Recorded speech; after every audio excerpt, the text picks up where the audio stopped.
ബലാത്സംഗ കേസിൽ ഒളിവിലുള്ള നടൻ സിദ്ദിഖിന്റെ ഫോൺ സ്വിച്ച് ഓൺ ആയി. രണ്ട് ഫോണുകളിൽ ഒന്നാണ് ഓണായത്. മുൻകൂർ ജാമ്യ ഹർജി തള്ളിയതിന് പിന്നാലെ ഫോൺ സ്വിച്ച് ഓഫ് ചെയ്ത സിദ്ദിഖ് ഒളിവിൽ പോവുകയായിരുന്നു. ഇന്നോ നാളെയോ സുപ്രീം കോടതിയിൽ മുൻകൂർ ജാമ്യാപേക്ഷ സമർപ്പിക്കാനാണ് സിദ്ദിഖിന്റെ നീക്കം. വിവരങ്ങളുമായി സാലി മുഹമ്മദ് കൊച്ചിയിൽ നിന്നും ചേരുകയാണ്. സാലി, ഈ സിദ്ദിഖിനെ തേടി പോലീസ് വലിയ അന്വേഷണമാണ് നടക്കുന്നത്. സിദ്ദിഖിന്റെ ഫോൺ സ്വിച്ച് ഓഫ് ആയിരുന്നു, എവിടെയാണെന്ന് അറിയില്ലായിരുന്നു. ഇപ്പോൾ വളരെ പ്രധാനപ്പെട്ടൊരു ഡെവലപ്മെന്റ്സ് സംഭവിച്ചിരിക്കുകയാണല്ലോ. സിദ്ദിഖിന്റെ ഫോൺ സ്വിച്ച് ഓൺ ആയിരിക്കുന്നു എന്നാണ് ഇപ്പോൾ നമുക്ക് മനസ്സിലാക്കാൻ കഴിയുന്നത്. അന്വേഷണ സംഘത്തിന് ഇത് ഏത് ടവറിന്റെ പരിധിയിലാണ് എന്നതടക്കമുള്ള കാര്യങ്ങൾ മനസ്സിലാക്കാൻ കഴിഞ്ഞിട്ടുണ്ടോ? അവർ ആ വഴിക്ക് നീങ്ങിയിരിക്കുകയാണോ?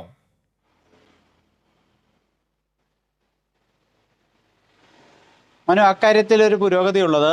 സിദ്ദിഖിന്റെ ഫോൺ സ്വിച്ച് ഓൺ ആയെങ്കിലും ആ ഫോൺ അല്ല സിദ്ദിഖിന്റെ കൈവശം ഇപ്പോഴുള്ളത് എന്ന ഒരു നിഗമനത്തിലാണ് അന്വേഷണ സംഘം. കാരണം ആ ഫോൺ ഇപ്പോൾ സ്വിച്ച് ഓൺ ആയിരിക്കുന്ന ഫോൺ കൊച്ചി നഗരപരിധിയിൽ തന്നെയാണുള്ളത്. അപ്പോൾ നഗരപരിധിക്കുള്ളിൽ ആരുടെയോ കൈവശം ഈ ഫോൺ കൊടുത്ത ശേഷം അദ്ദേഹത്തിന് ഒന്നിലധികം ഫോണുകളുണ്ട്.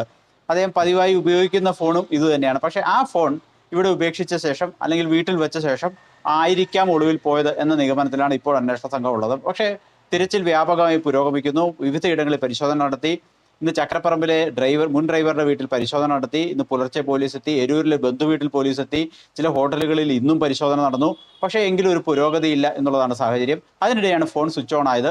അതൊരു പ്രതീക്ഷ നൽകിയ ഘടകമാണെങ്കിലും ഞാൻ നേരത്തെ പറഞ്ഞതുപോലെ അദ്ദേഹത്തിന്റെ ഫോൺ അദ്ദേഹം ഇപ്പോൾ കൈവശം വെച്ചിരിക്കുന്ന ഫോൺ അല്ല എന്ന നിഗമനത്തിലാണ് ഇപ്പോൾ ഉള്ളത്. അതുകൊണ്ട് അങ്ങനെ ഒരു പുരോഗതി പ്രതീക്ഷിക്കാനുള്ള ഒരു നീക്കമാണോ ഈ ഫോൺ വീട്ടിൽ വെച്ച് പോയതിനു ശേഷം അത് സ്വിച്ച് ഓൺ ആക്കുക? ഒരു നിർണായക ഘട്ടത്തിൽ പോലീസിനെ തെറ്റിദ്ധരിപ്പിക്കാനുള്ള ഒരു ഇടപെടലാണോ അത്?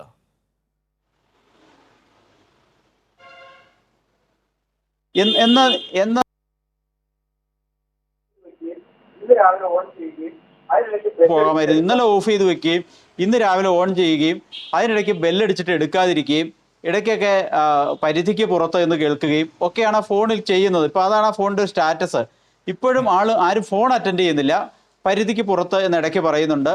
അതൊക്കെയാണ് ഇപ്പോൾ അതിന്റെ സാഹചര്യം. അപ്പോൾ അതിൽ നിന്ന് നമുക്ക് മനസ്സിലാക്കേണ്ടത് ആ ഫോൺ വീട്ടിൽ വെച്ചിട്ട് ഇന്ന് ആരോ ഓണാക്കി എന്ന് തന്നെ കരുതേണ്ടതുള്ളൂ. അതിനപ്പുറത്തേക്ക് ഒരു പുരോഗതി അതിലുണ്ട് എന്ന നിഗമനത്തിൽ ഇപ്പോഴെത്താനായിട്ടില്ല.